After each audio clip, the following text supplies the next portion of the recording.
And as you see, Fort Cherry can shoot the three. They also have some inside play. Emily Fender pulls up for three from the left wing to get Fort Cherry on the board first. And they come out. Who pulls up, airballs it, rebounds Squires, now kicked around the world again. Tia Yellock drains the three from the left wing, ties the game at 3, first minute 15. And a long pass up ahead, Bella Bianchini finds Cornally, and Cornally leads the fast break for the 2.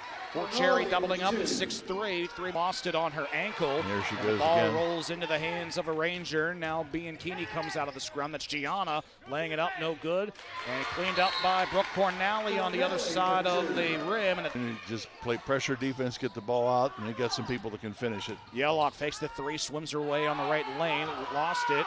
And it was blocked maybe by Fender, but kicked out for 3, Cam Newman. Tie makes it 8-6, Fort Cherry up. After Newman drains the 3, she's on the scoreboard. Brooke Cornally drives in. She banks it off the window and in. Brooke Cornally's got, if you're hot from 3, it'll really help out in the box scores. Cornally bricks a 3, gets her own rebound and puts it back in. Just heads up play there by the senior Cornally. Rochester dribbling back over to the middle. Lobbed over Cornally, who gives it up to Newman. Newman dump off from the right block, and that rattles in for Sophia Matsuk. Nice ball move. Goes up, Matsuk gives it off to Yellock on the wing. Yellock, long pass to Squires, opposite side, 3 ball from the wing is banked in. Nevaeh Squires, the sophomore. Not so sure she. And the second shot up, and it falls in. We're tied at 12 with 44.9 ticks remaining in the first half. Yeah, the difference in the last few minutes is Rochester's forcing Fort Cherry to play a little half court. Pull up 3, Bella Bianchini answers right back to give the Rangers the lead right back. Fifth left elbow to Siren Crosby. Cam Newman drives on the left baseline, and she gets the bump and the foul. Gives it out to Bella Bianchini.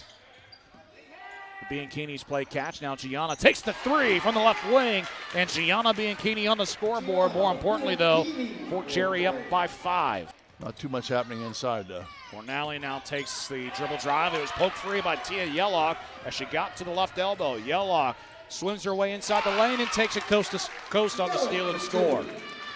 At least the time that I've known him was the head coach at Vincentian Academy before it closed down. Sophia Matsuk takes the inbound for 2. Yellock no good, and Fort Cherry back the other way. Gianna Bianchini for 3. That one hits off the back of the rim and it falls in. In the first round win over Riverview. She's got 2 here tonight. 3 minutes to play in the second quarter. Yellock for 3, right wing, also off.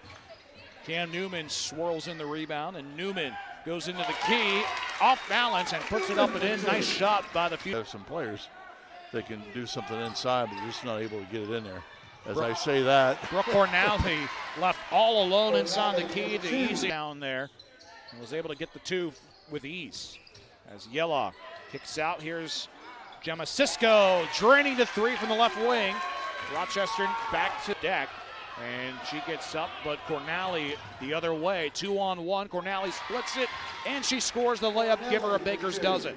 Telling me Smalls from a fan right below us. As now dribbling to the right, Bella Bianchini lost the dribble. Here's Yellock.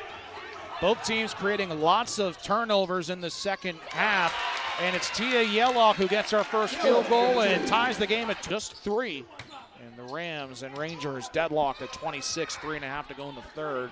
And the quick inbound, the 3 to Newman. And Rochester has the lead.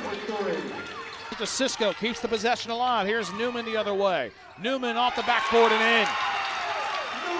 5 quick points for the Rams. Up. Not being available tonight's really hurt Fort Cherry's offense. Yellock on the pull-up, nothing but net. Rams continue this 10-0 run. Up by 7 now, and on the baseline, hits off the front of the rim for Cornally. Put the putback and put in by Julie Close. No pressure there from Fort Cherry. Yellock at the volleyball line, dribbling around in between her legs on an island now. Gets around Bella Bianchini.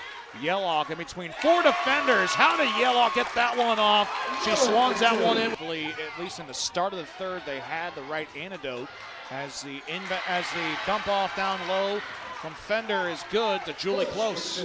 The baseline, Martino, just a bad pass, and Crosby swats it to Newman, who has the steal. Yeah, there really was nothing there. with Cornally on the bench, you really don't have that one player that can get out there. Newman banks it in.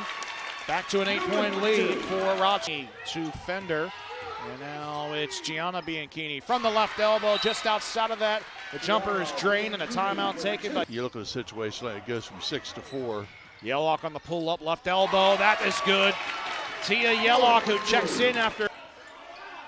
Yeah, Fort Cherry's lack of offense in the second half has been very surprising. I mean, they just struggled to get anything at all. Squires to Cisco. 3. Back on the iron. Goes right back in her direction. But Bella Bianchini has the rebound. Finds Martino. Bottled it, but Martino puts it up and in. Martino for 2. Stops at the left elbow. Gives it to Martino. Martino through 2 defenders. And how did Amaya Diaz get that one open? Apparently her. Oh, yeah. And the inbound tipped, but into Newman's hands. Newman lost it. It was poked free by Bella Bianchini. Bianchini 2-on-1, and the layup no good. Cornally put back is in. 2-point game. Just play to force Fort Cherry to foul now. First shot good.